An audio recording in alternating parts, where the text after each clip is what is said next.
से दिया कि शायद ही अगला कोई महापुरुष ऐसा आए। बाबा साहब ने हमें वोट का अधिकार तो दे दिया, लेकिन क्या उस वोट को हमें कोई ऐसा यूज़ करने के लिए कोई ऐसा प्लेटफॉर्म था जिसे हम यूज़ करके अपना कोई राजा बना लें? ज़्यादातर हम लोग क्या करते थे और सब लोग पार्टियों को ही वोट देते थे, उनको ही राजा बनाते थे। जिन लोगों से अधिकार छीन कर हमें ये अधिकार दिए गए, हम उन्हीं को राजा बनाने का काम करते थे। काशीराम जी ने जब बाबा साहब के बारे में सुना तो उन्होंने अपनी नौकरी छोड़ दी, अपना परिवार छोड़ दिया और हम लोगों को एकजुट करने के लिए निकल गए। भूखे रहे, प्यासे रहे, कपड़े फटे कपड़ों में रहे, पुराने कपड़े तक भी पहने उन्होंने, और गांव-गांव जाकर लोगों को कैडर दिया। जिस तरीके से हम आपको बता रहे हैं उसी तरीके से एक करने का काम उन्होंने। साइकिल पर निकले, भूखे प्यासे भी रहे, गाँव में सब आपसे बात कर रहे हैं वैसे करते थे, और एक कारवा जोड़ते चले गए। और उस कारवा को जोड़ने के बाद उन्होंने आपको दिखाया कि भाई बहुजनों की शक्ति क्या है। उन्होंने बीएसपी बनाई, हमें एक प्लेटफॉर्म दिया। देखिए, ये हो सकता है कि भाई यहाँ कुछ लोग ऐसे हो सकते हैं कि जो बीएसपी को समर्थन ना करते हुए समर्थक ना हो, लेकिन जो उन्होंने किया है काम वो तो बताना पड़ेगा ना हम लोगों को कि भाई उन्होंने हमें जो प्लेटफॉर्म दिया उन्हीं की बदौलत है कि जो बीएसपी हमें मिली, वही संस्थापक रहे हैं उसके। तो उन्होंने मेहनत जो की वो बसपा को बनाने के लिए क्योंकि हम लोगों को करने के लिए तो किया था, मेहनत जो की थी। गाँव-गाँव जाकर चाहे शहर जाकर नंगे पैर भी घूमे, साइकिलों पर भी घूमे, और ज़्यादातर तो आपने देखा उनका कारवा साइकिलों पर ही चलता था। अब आती है बात कि जो हमारे महापुरुषों ने हमें दिया, काशीराम जी ने जो मेहनत की वो हमने 4 बार तो फल ले लिया, सत्ता में हम आ गए, उनकी मेहनत में मिलाई। लेकिन अब हम देख रहे हैं कि जिन लोगों से हमारे महापुरुषों ने लड़कर झगड़कर या अपना सब कुछ त्याग कर या सब कुछ खोकर जो हम लोगों को दिया मान सम्मान, क्या हम उस मान सम्मान को बचा पाए? अब आप देख रहे हो कि हमारी बहन बेटियों के साथ खूब बलात्कार होते हैं, खूब अत्याचार भी हो रहे हैं, जूती पहनने में भी मारा जा रहा है, अगर मूंछ रख लेते तो उस पर भी मारा जाता है, अच्छे कपड़े पहन लेते तो उस पर भी मारा जाता है। रोज नए वो आए रहे, लेकिन ये अदर कास्ट के लिए नहीं, हम लोगों के ही साथ हो रहा है। जब हमारी सत्ता थी तो किसी की हिम्मत थी कि कोई उंगली भी उठाकर देख रही है, आंख उठाकर भी हमारे लिए उंगली भी करते हमारी तरफ नहीं था ना। तो ये होती है वोट की ताकत, और ये होती है बहुजनों की एकता की ताकत, क्योंकि जब हम एकजुट थे, लेकिन अब हम लोगों में बिखराव हो गया है। आपने देखा होगा कि समाज के अंदर कितनी पार्टियां बन चुकी हैं। अगर कास्ट के अगर दूसरे लोग जो मनुवादी लोग अगर उनकी पार्टियां बन जाती ना तो हमारे लोगों का तो वो नाम निशान मिटा देते। इतनी पार्टियां हैं हमारी, लेकिन सबसे ज़्यादा अत्याचार भी हम लोगों के साथ हो रहा है। इतनी पार्टियां होने के बाद और इतने संगठन होने के बावजूद लाखों की संख्या में है हमारे संगठन, और जो सिर्फ और सिर्फ महापुरुषों के नाम पर ही है, वो काम समाज का ही कर रहे हैं, लेकिन फिर भी अत्याचार हम लोगों के साथ हो रहा है। क्यों? हमारे साथ तो नहीं होना चाहिए ना। जब हमारी पार्टियां ज़्यादा हैं, छोटी छोटी पार्टियां आपने देखा होगा बहुत है, छोटे छोटे संगठन भी है, बड़े से बड़े संगठन भी हैं, लेकिन फिर भी हम लोगों पर कोई टारगेट किया जा रहा है। क्यों किया जा रहा है? क्योंकि सत्ता उन लोगों के हाथ में है आज, जिन लोगों से छीन कर हमारे महापुरुषों ने हमें उस मुकाम तक पहुंचाया था। हम वापस कहते हैं सीढ़ियां ऊपर चढ़ के ऊपर जाते हैं, लेकिन हमने क्या किया? काउंटिंग उल्टी कर दी और वापस वहीं आ रहे हैं जहाँ से गए थे, धीरे धीरे वहीं आ रहे हैं। नौकरियां सब खत्म, आरक्षण बचा था। कहते हैं देखो हमारे लोगों के जोश थोड़ा सा ये दिखाते कि संविधान को हाथ लगा के दिखाओ। अरे हाथ नहीं, हमने तो पूरा संविधान ही उनके हाथ में दे रखा है। आज संविधान उन्हीं के पास में है ना, जैसे चाहते हैं तोड़ मरोड़ करके वैसे ही पेश कर देते हैं। और अब तो उन्होंने ये भी कह दिया कि अगर 400 पार हो गई तो हम संविधान ही खत्म कर देंगे। जो संविधान में जो हमारे अधिकार थे आरक्षण के, तो उन्होंने ये नहीं कहा कि हम तुम्हारा आरक्षण खत्म कर रहे हैं। उन्होंने ये किया, सारे सरकारी संस्थानों को क्या कर दिया? प्राइवेट कर दिया, ठेकेदारी में ला दिया, खत्म आरक्षण। जब नौकरियां ही नहीं है, जब वैकेंसियां ही नहीं निकलेंगी तो आरक्षण क्या करेगा? कुछ नहीं। तो हम आवाज नहीं उठा पाए। क्योंकि उन्होंने ये थोड़ी ना कि हमने तुम्हारा आरक्षण किया, उन्होंने तो सीधा सीधा सरकारी उनको सीधे को प्राइवेट ठेकेदारों के हाथ में दे दिया।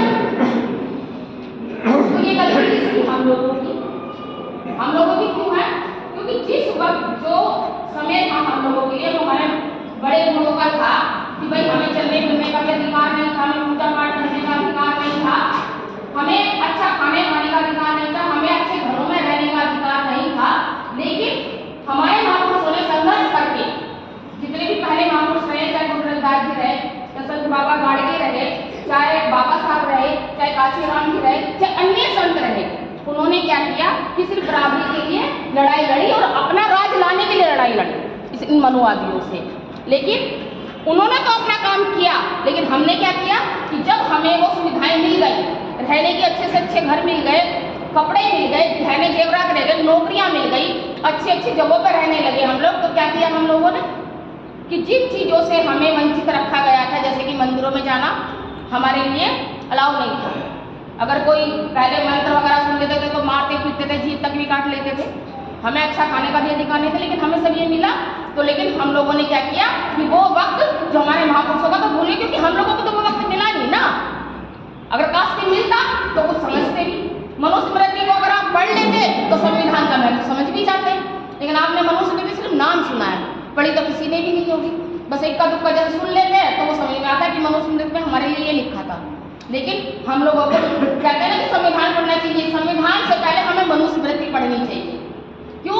तभी तो तुम्हें पता चलेगा कि तुम लोगों की औकात क्या थी उस टाइम पे और आज हमारी औकात क्या है।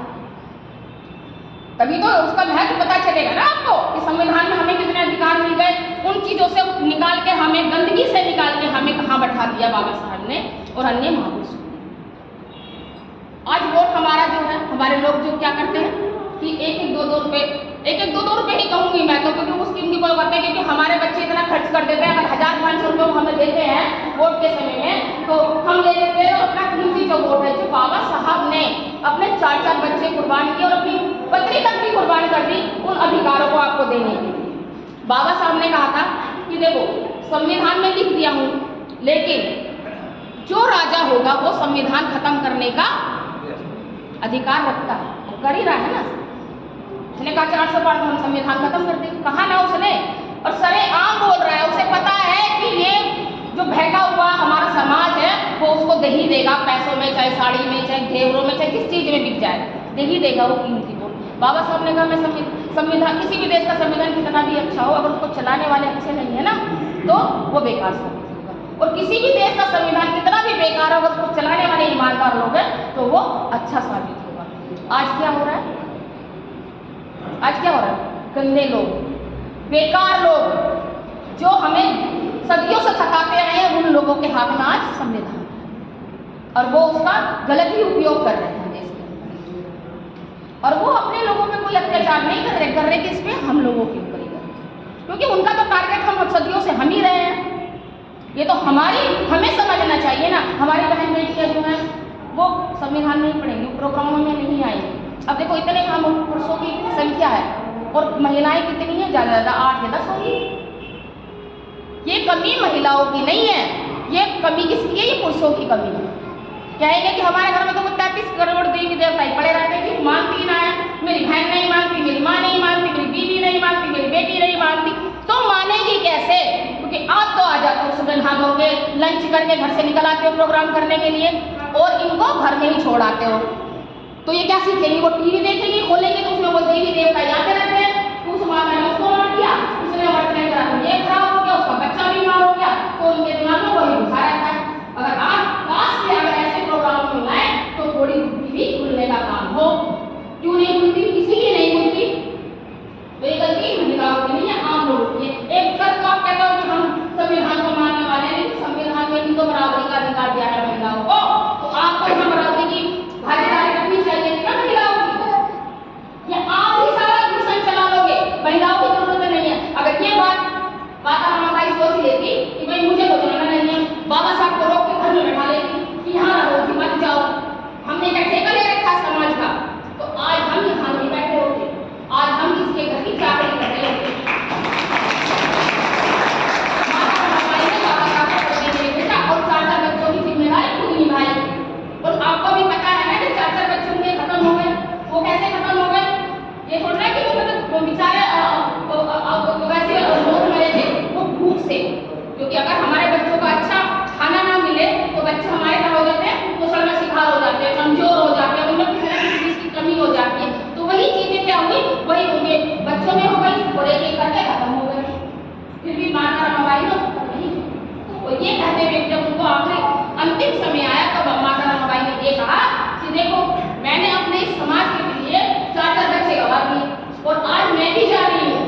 तो ये आप लोगों को सोचना है। देखिए ये बात हम लोग जागरूक, तो पुरुष तो जागरूक हो जाते हैं, महिलाएं जागरूक इसलिए नहीं होती क्योंकि आप लाते ही नहीं हो।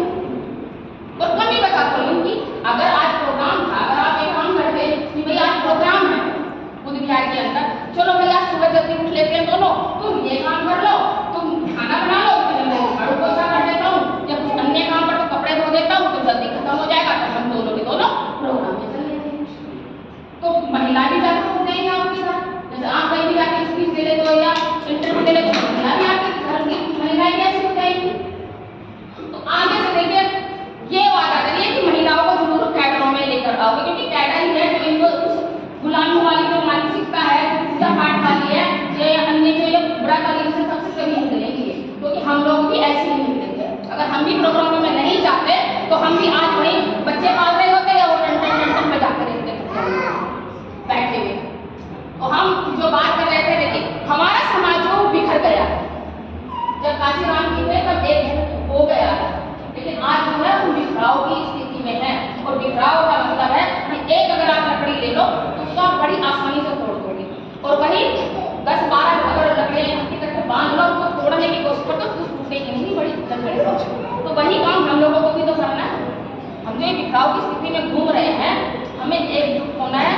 हम आज अपने लिए जी रहे हैं, अपने लिए जी रहे हैं ना।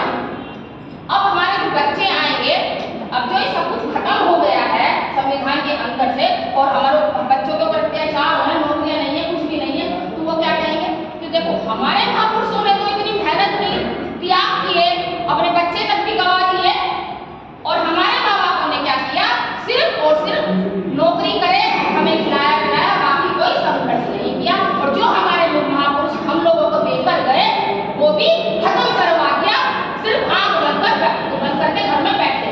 यही होगा ना। तो आने वाली जो जनरेशन है उसके लिए हम कुछ नहीं करेंगे क्या?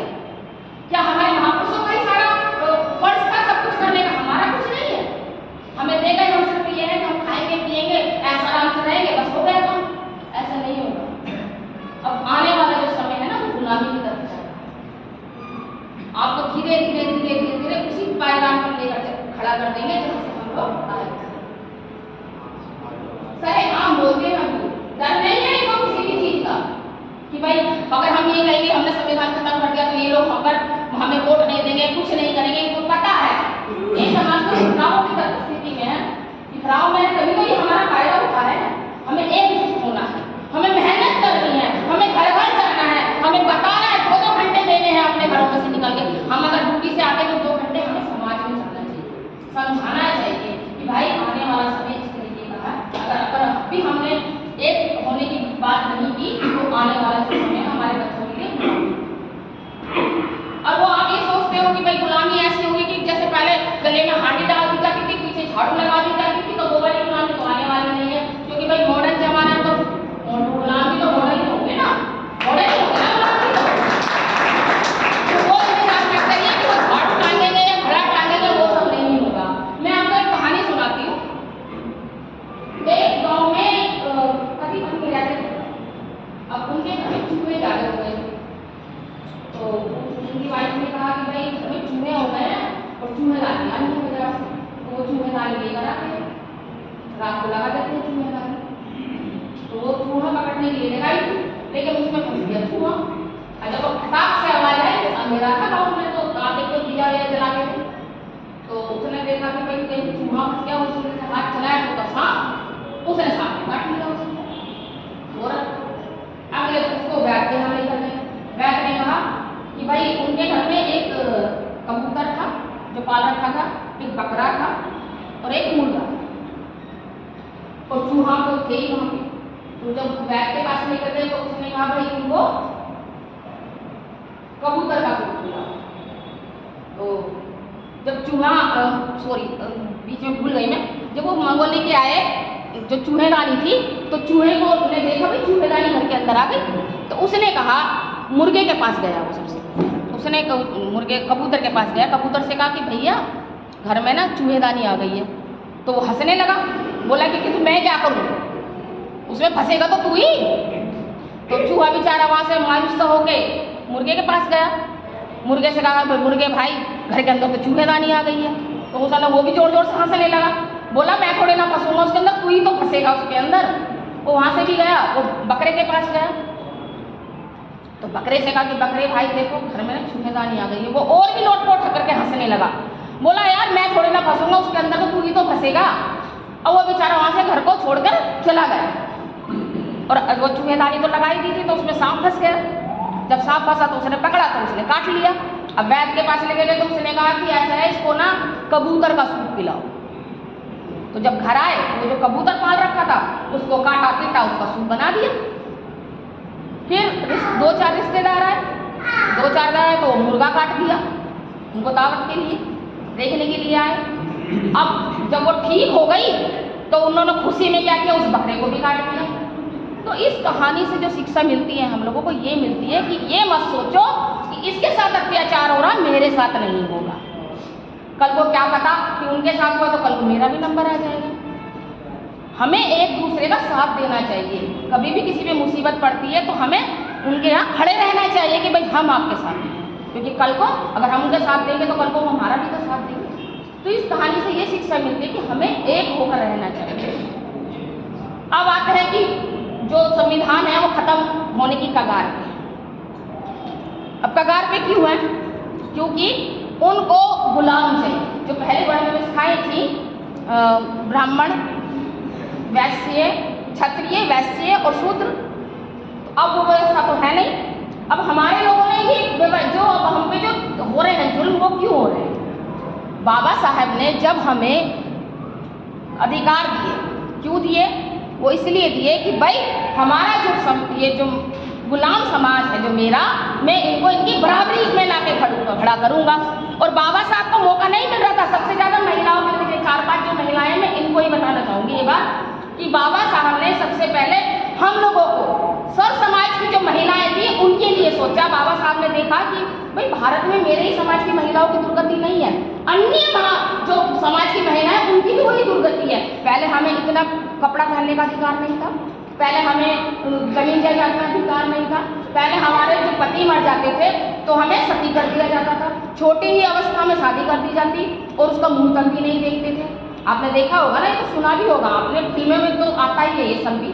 तो हम लोगों को सबसे ज़्यादा बाबा साहब ने, हम जो थी महिलाएं, हम लोग, हमारे जो घर के पुरुष थे वो ब्राह्मणों के गुलाम थे, अब ब्राह्मण अंग्रेजों के गुलाम थे और हम अपने पुरुषों की गुलाम थे, क्योंकि हमें घर से निकलने का अधिकार ही नहीं था। बस वहीं 4 लाते खाओ, वहीं बच्चे पैदा करो और वहीं मर जाओ। अगर कभी कोई लड़की अपने पीहर चली भी जाती थी तो क्या कह दिया जाता था पीहर में कि देख बेटा मैंने तेरी शादी कर दी है, अब तू अपने घर पति के घर से ही 4 मंदिरों में जी, यही कहते थे ना। लेकिन अगर अब लड़की चली जाती है घर पे तो क्या कहते हैं कि तू यहाँ रह, अब हम उसको सुधारेंगे, यही कहते हैं ना। क्योंकि उनको भी पता है कि जो चौथा हिस्सा है वो हमारी बेटी का है और ये किसी देवी देवता की देन नहीं है, ये सिर्फ संविधान की देन है जो बाबा साहब ने हमें अधिकार दिया है। बाबा साहब ने हमें हिंदू कोड बिल में दिया, लेकिन इन मनुवादियों के पेट में दर्द हो गया, पुरुषों के भी हो गया कि भाई ये महिलाएं तो हमारे सर पे बैठ जाएंगी और वो हिंदू कोड बिल पास भी नहीं होगी। उसमें भी वही अधिकार बाबा साहब ने हमें दिए। तो बाबा साहब को बड़ा दुख था कि भाई मैं इन महिलाओं की स्थिति नहीं सुधार पा रहा हूँ। बाबा साहब ने जब संविधान लिखने का नंबर आया तो इन मनुवादियों ने इतने तिगड़म लगाए कि अब एक दलित से हमें संविधान ना लिखवाना पड़े, कि जगह जगह घूमे फिरे, इनको कोई भी इतना माइंडेड आदमी नहीं मिला। आखिरकार ये बाबा साहब के पास आए और उन्होंने संविधान लिखवाया बाबा साहब से। और बाबा साहब ने सबसे पहले क्या किया, जो दबा पिछड़ा समाज था उसको बैसाखी देने का काम किया। बाबा साहब ने संविधान में हम महिलाओं को पुरुषों के बराबर 50% की भागीदारी दी बाबा साहब ने संविधान के अंदर। वरना अगर ये संविधान नहीं होता तो आज हम वही होते जहाँ पहले थे, जहाँ लाश भूसे खाते थे, मरे जंगलों में मांस खाते थे, गाँव से बाहर रहते थे और पीछे झाड़ू और आगे तक कहानी का इतनी जानवर से लगा हमारी। ठीक है ना, देखो अब तो समय भी बदल गया हम लोगों का। बाबा साहब ने मंदिर में जाने के लिए एक बाबा साहब ने हम लोगों को घुसने का अधिकार दिया। बाबा साहब ने आंदोलन किया, वो इसलिए किया था कि अगर मंदिर में घुस सकते हो तो हम नहीं जा सकते।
वहाँ और सबसे ज़्यादा ये रोड नहीं जाता था उस कहते हैं कि देखो भी मेरी हमारी स्टेज में हमारा किसमें जाना था या बाबा किसमें जाना था वीडियो का वीडियो तो कहेगा भाई उसके दिमाग में वही घुसा हुआ है। अगर क्लास में वो ऐसे रूम में आती मंदिरों में जाती या उनको टाइम निकालने मिलता वो मंदिरों में जो खाते हैं माता खाता है वो माना तो अच्छी बात होती है और उसमें जागरूक कर देती।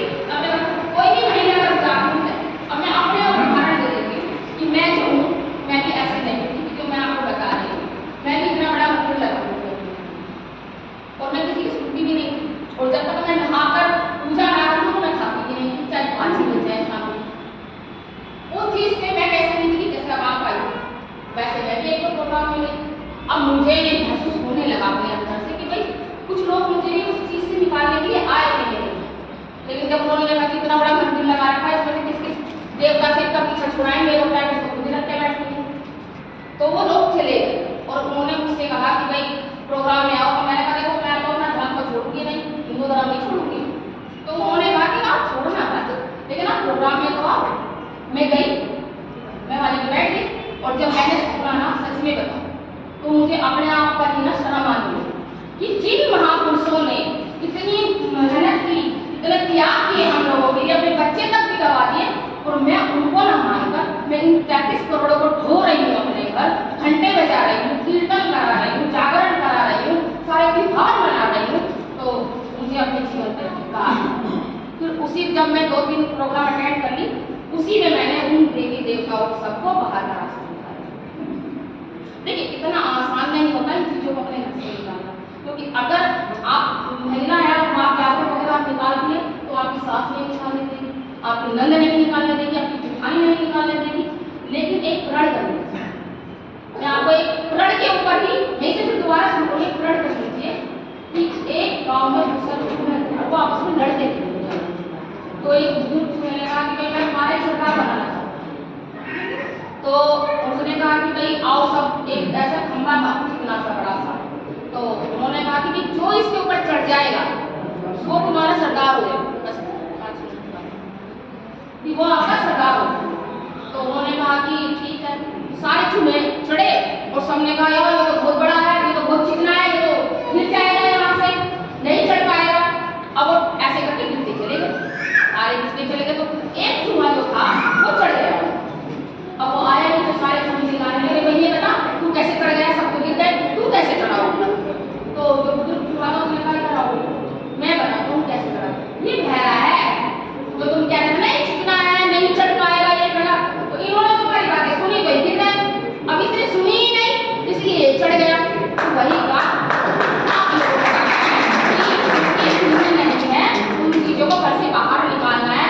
और एक महिला अगर जागरूक होती है तो पूरे परिवार को जागरूक कर देती है, और एक परिवार जागरूक होता है तो पूरी कॉलोनी को जागरूक करता है, और एक कॉलोनी होती है तो पूरे समाज को जागरूक कर देता है। तो आपको वही काम करना है कि आपको जागरूक इन सब चीज़ों में नहीं पढ़ना है, इन सब चीज़ों को निकाल कर फेंकना है। मैं व्रत भी बहुत करती थी, मैंने सारे व्रत सब छोड़े, सब त्योहार व्याह सब छोड़ दिए और सिर्फ मेरे घर के अंदर बाबा साहब हमारे पुण्य महापुरुष है और कोई भी नहीं है। मैं किसी का कुछ बनाती हूँ, सिर्फ जितने भी अपने महापुरुष हैं, चाहे हमारे सब हैं, माता महाबाई हैं, हम उनके जन्म दिवस मनाते हैं। वरना किसी के घर में हमारी महिला को 9 देवी की याद करते हैं, हम सिर्फ करते हैं सावित्रीबाई फुले को और माता रमाबाई को, क्योंकि वो हमारी देवियाँ हैं जिन्होंने हमारे लिए। आप लोगों को भी याद रखना चाहिए, अपने घरों में उनकी प्रतिमाएं लानी चाहिए और उनका जन्म दिवस मनाना चाहिए, उनको याद करना चाहिए, क्योंकि जो कुछ दिया है वो उन महिलाओं ने दिया। माता रमाबाई ने 4 बच्चे गंवाए हमारे लिए और सावित्रीबाई फुले ने इतना कष्ट सहा और बच्चे पैदा नहीं किए। कहा कि मैं अगर बच्चे पैदा करूँ तो मैं समाज को पढ़ा नहीं पाऊंगी, महिलाओं को पढ़ा नहीं पाऊंगी। इन महिलाओं ने हमारे लिए आपको उनका याद रखना है और उनको ही अपने घर में लाना है। और पुरुषों से भी देखो टाइम की थोड़ी सी कमी है, पुरुषों को भी ये प्रण करके यहाँ जाना है कि जब भी किसी प्रोग्राम में जाओ तो आपको अपनी चाहे बेटी हो, चाहे पत्नी हो, चाहे कोई भी रिश्तेदार हो घर के अंदर महिला, उनको लेकर आना है।